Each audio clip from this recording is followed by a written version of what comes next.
Good morning, everyone, and happy Monday. It's time to get up and tune into your Boss FM morning news. I'm Megan, and today we will be talking about arrests made during the Capitol riots, vaccine distribution delays, impeachment updates, and so much more. So let's get into it. Wake the streets up.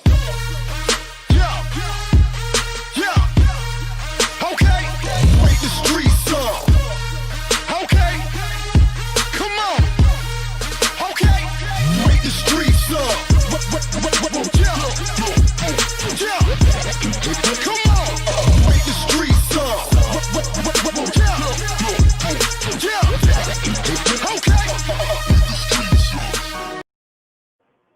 Good morning, everyone. I hope you're having a great rest of your Monday. Unfortunately, today my co-host Christian is not here, so it's just me.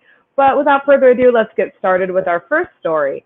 Lonnie Coffman, a 70-year-old veteran, was arrested and is being held without bond until his trial. Coffman attended the riot on the Capitol. However, he was living in his truck for a week prior, according to Capitol Hill security footage. Coffman's vehicle was searched after the riots, and police found a multitude of things.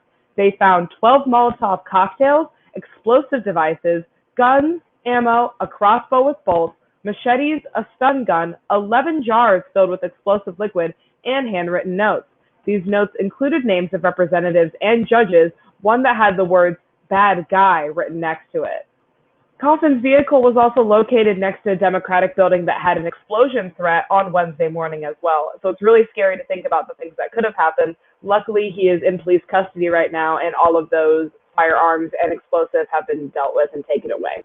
Our next story is about vaccine distribution delays. The Trump administration promised many states a release of COVID vaccines from a stockpile that they claimed they had. However, states did not receive the magnitude that they thought they would, leaving many having to backtrack the plans that they created. The Secretary of Health and Human Services urged states to widen their vaccine use, letting people besides the demographics they had already started with have vaccine access. The Secretary claimed that they were releasing the entire rest of the supply of vaccine, but come last Friday, it was revealed to the public that there were no additional vaccines to give. It's really sad to think that one of the things we were relying on, one of the most important things right now, is just being lied about. And the fact that these people probably knew that there was not any vaccines to give, yet they went out and claimed that all these states would have vaccines. Now a bunch of states are having to backtrack and tell people who originally thought they were going to get the vaccine that they would not be receiving it. A lot of people are waiting for this vaccine and need this vaccine. So to have all these promises stacked up and for them to all fall down is just really disappointing for everyone around. A woman left her son in the car to do some shopping in Beaverton, Oregon. The shop had windows so the woman could see her son, but she was inside while he was left alone in the car. While she was shopping, a man stole the running car, and the woman watched as he drove away. However, the man actually pulled into a parking lot down the street, turned around, and came back. He ordered the woman to take her son out of the car and even criticized her for leaving her son in the car, and then he proceeded to steal her car and drive away.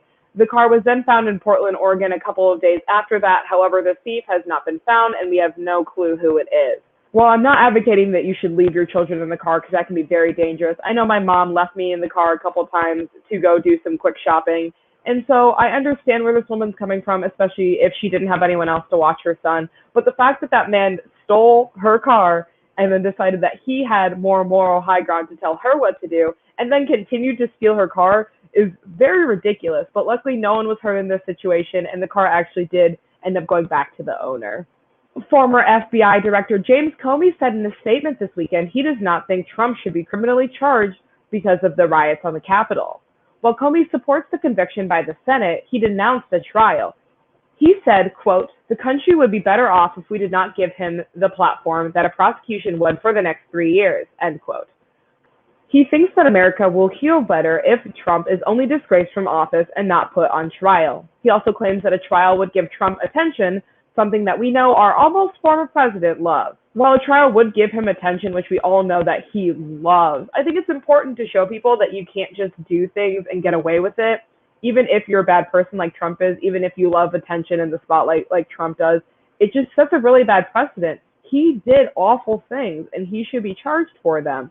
I'm sure he definitely doesn't love President Trump as some of his administration does. However, I feel like this is way too light coming from the former FBI director, and I feel like we do need to be harsher on Trump and his actions. To honor MLK, we here at Boss FM want to take just a moment to remember the work and legacy of Dr. King. With the pandemic, many MLK events have gone digital. I know every year my father and I would go to the MLK Remembrance event in my hometown, so this holds a special place in my heart. This year, obviously, we will not be going. However, like I said earlier, there are a lot of digital events that you can attend. The event that I wanted to feature and let you guys know about is the Brooklyn Academy of Music's tribute to MLK that is happening today at 11, so you still have time to catch it after the broadcast. This event will feature music, spoken word, art pieces, a documentary, and a keynote speech from Alicia Garza, who founded the Black Lives Matter Global Network. I encourage all of you to watch this, either live or on the Brooklyn Academy of Music's YouTube channel, which they'll have the video up after the event.